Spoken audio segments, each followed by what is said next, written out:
deles, né? E jogadores aí que vinham jogando menos, como no caso do Everton Araújo, que fez um jogo esplêndido, nunca entrou num jogo calmo, sempre entrou em fogueira e sempre gostaria de enaltecer o jogo que ele fez.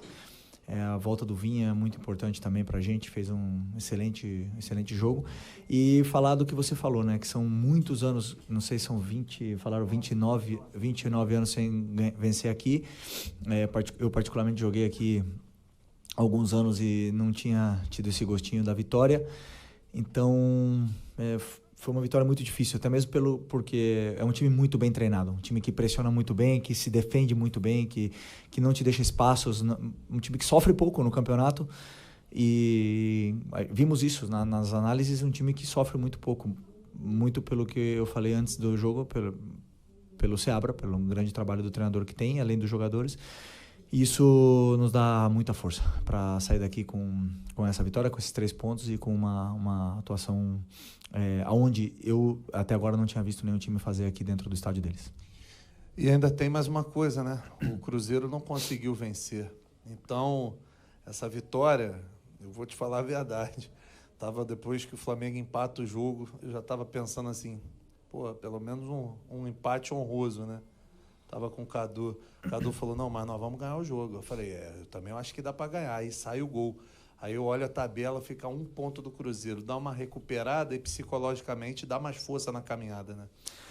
Então, é um campeonato muito longo, né? E a gente sabe da força que tem o Cruzeiro, do Palmeiras, dos times que estão na parte de cima da tabela. E o Bragantino é um deles, né? Que está nessa parte de cima da tabela.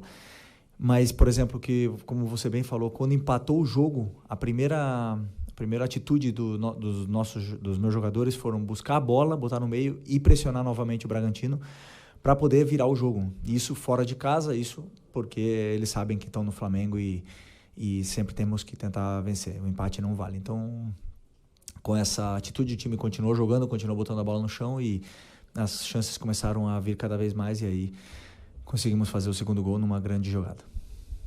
Felipe, boa noite, parabéns pela vitória histórica.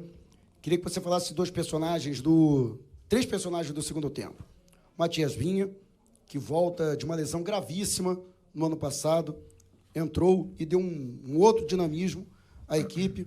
O Alacian, mais uma vez, entrando muito bem e sendo decisivo.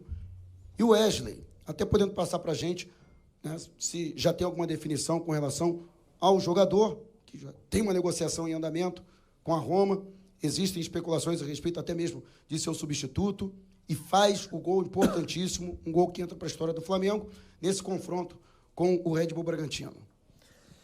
Bom, primeiro do Vinha, eu queria ter colocado ele de titular hoje, era meu pensamento de começar com ele, mas até conversei com o Arrascaeta antes do jogo e disse, né, que se eu começasse com ele, eu ia ter que tirar com 60 minutos, porque é um jogador que está, como eu falei na outra coletiva, 10 meses sem jogar 90 minutos. Então, preferi usá-lo no segundo tempo, onde o jogo já estaria mais aberto, onde poderíamos explorar mais essa força que ele tem, né, de ataque.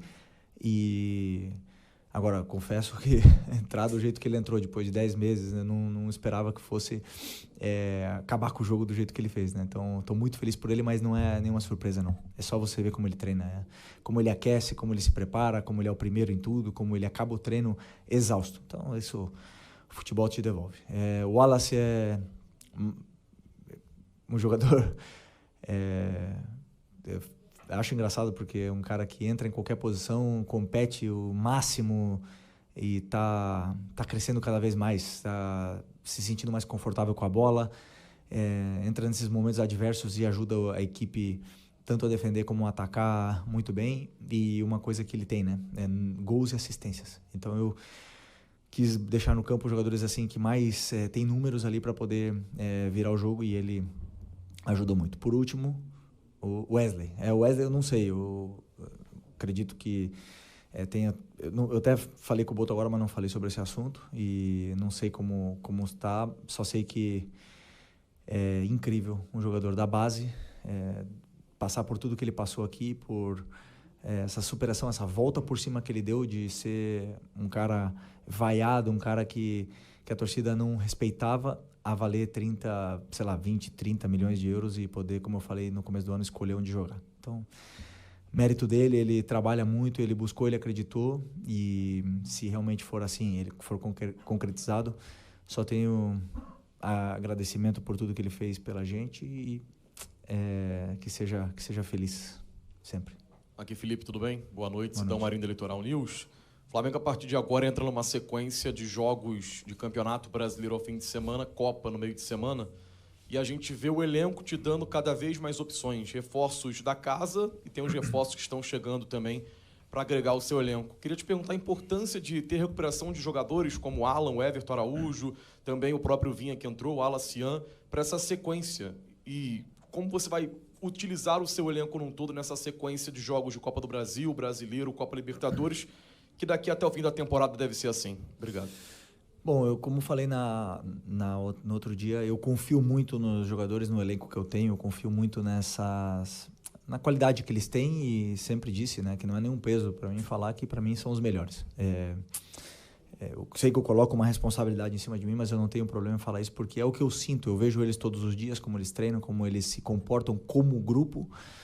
E eu não tenho dúvida disso, né? E por mais que sim, são muitos desfalques, a gente vem com um elenco curto, mas são jogadores muito competitivos e a gente pode suprir bastante essas baixas aí, essas faltas de jogadores como o Eric, como o próprio Nico, como o Alan, jogadores importantíssimos, né? Os dois laterais que vocês já sabem bem, então esses jogadores, como são tão competitivos, faz com que a equipe compita onde vai e sempre possa lutar pelos 3 pontos.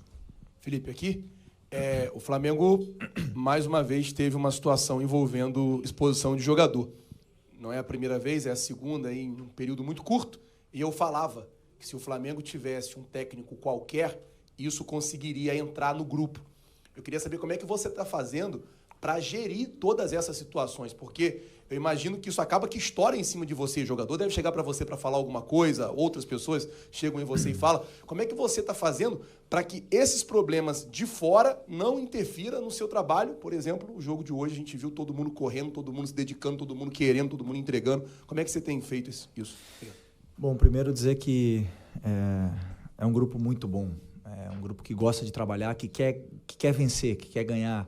Eu lembro muito quando vinha o treinador, eu era jogador ainda, e o que mais a gente queria era treinos chatos, treinos que nos dessem soluções para poder vencer, né? A gente esse grupo não era um grupo que gostava de rachão, de treino divertido. Eu queria sempre o caminho para a vitória. Então, como eu também fazia parte desse grupo, eu sei da força que eles têm quando eles se unem, da força que eles têm e essas coisas externas machucam. Mas, no final das contas, é um grupo fechado, um grupo de amigos, irmãos, você vê no trabalho do dia a dia, um grupo que se cobra, olhando no olho, e por isso que é um grupo blindado a esse tipo de coisas. Claro que é sempre ruim, mas, como eu falei, eles mesmos se blindam, se conversam entre eles e é o que está no alcance, porque, no final das contas, o futebol são dos jogadores, né? Pode estar explodindo tudo fora, no final das contas, que são eles que entram no campo e a imagem deles que está exposta, então eles querem sempre dar o seu melhor pelo Flamengo e eles têm demonstrado isso. Felipe aqui, Diego Pérez da Rádio 102 FM aqui de Bragança. Na última coletiva, você falou um pouco sobre o Fernando Seabra, que você acompanhava o trabalho dele no Cruzeiro, já tinha estudado, tinha ele como referência. Gostaria de saber se o Bragantino, de alguma forma, até no gol do Bragantino, te surpreendeu, o que você achou desse time do Bragantino, e se, de alguma maneira, você vê o Bragantino nessa briga ou é realmente uma surpresa o Bragantino estar ali na parte de cima da tabela?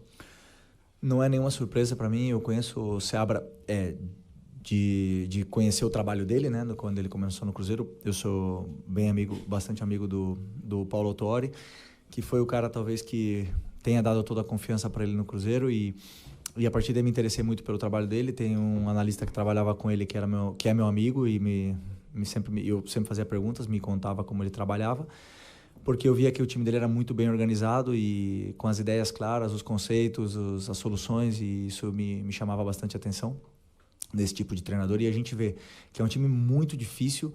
Aliás, é um dos times que melhor pressiona para mim do Campeonato Brasileiro. Depois, para jogar é muito difícil, porque também tem jogadores rápidos, fortes, com soluções, e na qual não me surpreende que o Bragantino esteja na parte de cima da tabela. Agora, brigar pelo título num campeonato tão longo, com tantas viagens, um calendário tão complicado, aí já são palavras maiores, mas não sei se foi, 2 anos atrás, né? 2023, o Bragantino estava na briga até o final. Então, pela estrutura, pela organização, não tenho dúvida que é um time que sempre vai estar aí na parte de cima da tabela quando estiver assim. Obrigado, Felipe. Boa noite, pessoal. Valeu. Gostou do vídeo, galera? Deixa o like, se inscreva no canal e sintoniza a Fla. Tamo junto. Isso aqui é Flamengo.